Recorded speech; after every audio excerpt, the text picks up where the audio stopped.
جیسا کہ ہم نے پہلے بیان کیا ہے کہ حضرت عثمان بن عفان رضی اللہ تعالی عنہ ذو النورین کو حضرت عمر فاروق رضی اللہ تعالی عنہ سرکار نے اپنا نائب مقرر فرما کر بیت اللہ شریف کی طرف سفر باندھ لیا۔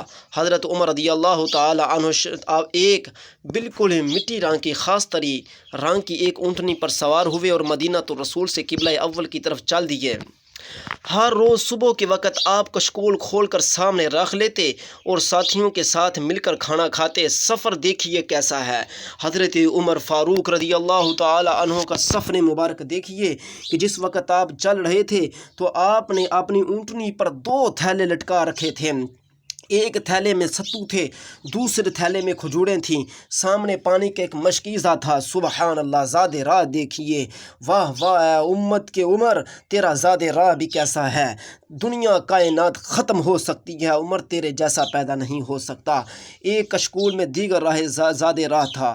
ہر روز صبح کے وقت آپ کشکول کھول کر سامنے رکھ لیتے اور ساتھیوں کے ساتھ مل کر کھانا کھاتے۔ بیت المقدس کے قریب ایک مقام جابیہ میں قیام فرمایا۔ حضرت ابو عبیدہ رضی اللہ تعالی عنہ، حضرت خالد بن ولید رضی اللہ تعالی عنہ کو یہاں پہنچنے کا حکم مل چکا تھا۔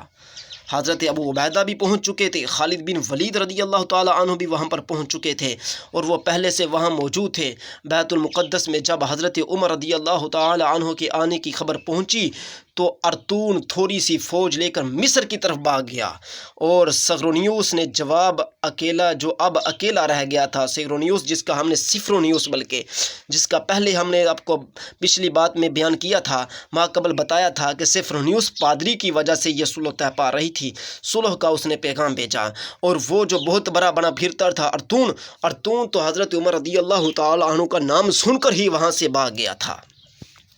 اس مقام پر مسلمانوں کے سپہ سالار اس عالم میں خلیفۃ المسلمین کی خدمت میں حاضر ہوئے۔ اس مقام پر مسلمانوں کے وہ سپہ سالار جو عرصہ دراز سے کافروں کی گردنیں کاٹنے میں مشغول تھے، کلمہ الہ اللہ تعالیٰ کا کلمہ بلند کرنے میں مشغول تھے، آج وہ خلیفۃ المسلمین کے سامنے حاضر ہوئے۔ سب سے آگے حضرت معاویہ رضی اللہ تعالی عنہ سرکار تھے، ان کے پیچھے حضرت ابو عبیدہ رضی اللہ تعالی عنہ تھے، آخر میں حضرت خالد بن ولید رضی اللہ تعالی عنہ تھے۔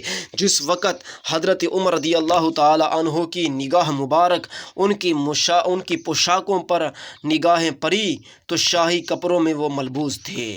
وہ صحابی تھے لیکن شاہی کپڑوں میں جب وہ ملبوس تھے تو حضرت عمر رضی اللہ تعالی عنہ یہ دیکھتے ہی تڑپ اٹھے، انتہائی غصے میں زمین سے کنکریاں اٹھا کر ان کے سینوں پر ماریں اور فرمایا، بہت جلدی تم لوگوں نے اپنی وضع بدل لی ہے، اس لباس میں مجھ سے ملنے آئے ہو؟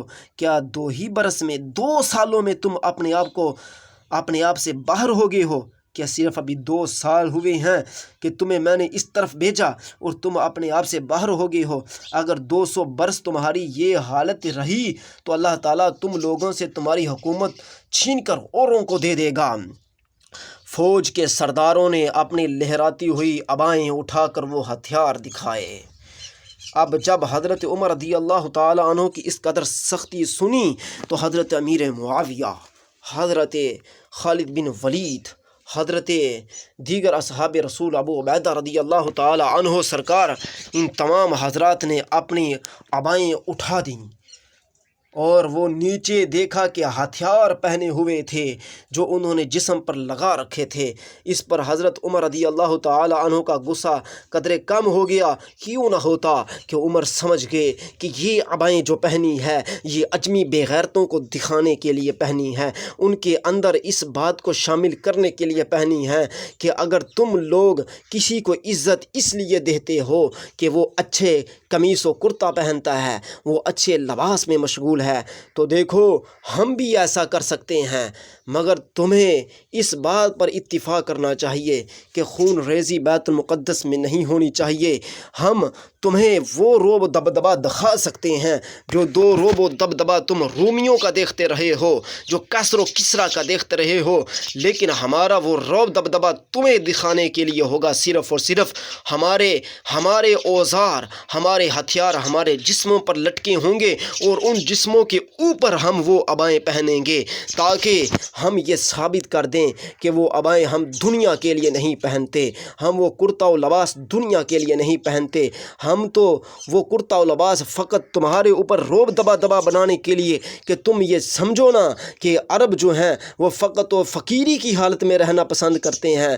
ہم رہتے تو فقیری کی حالت میں ہیں، لیکن جب ہمارے سامنے دشمن طاقت میں ہو اور بڑا غرور اور فخر والا ہو تو ہم ان کے سامنے ایسی عبائیں بھی پہن لیتے ہیں کہ اس کا غرور اور تکبر مٹی میں ملا دیں۔ حضرت عمر رضی اللہ تعالی عنہ کا غصہ قدر کم ہوا، خود ان کا لباس یہ تھا، حضرت عمر رضی اللہ تعالی عنہ کا لباس یہ تھا کہ نمدے کا ایک لمبا کرتا زیب تن تھا جس پر کئی پیوند لگے ہوئے تھے۔ بعض مورخوں نے لکھا ہے کہ گارے کا کرتا تھا جو ایک جانب سے پھٹ چکا تھا۔ اللہ اللہ۔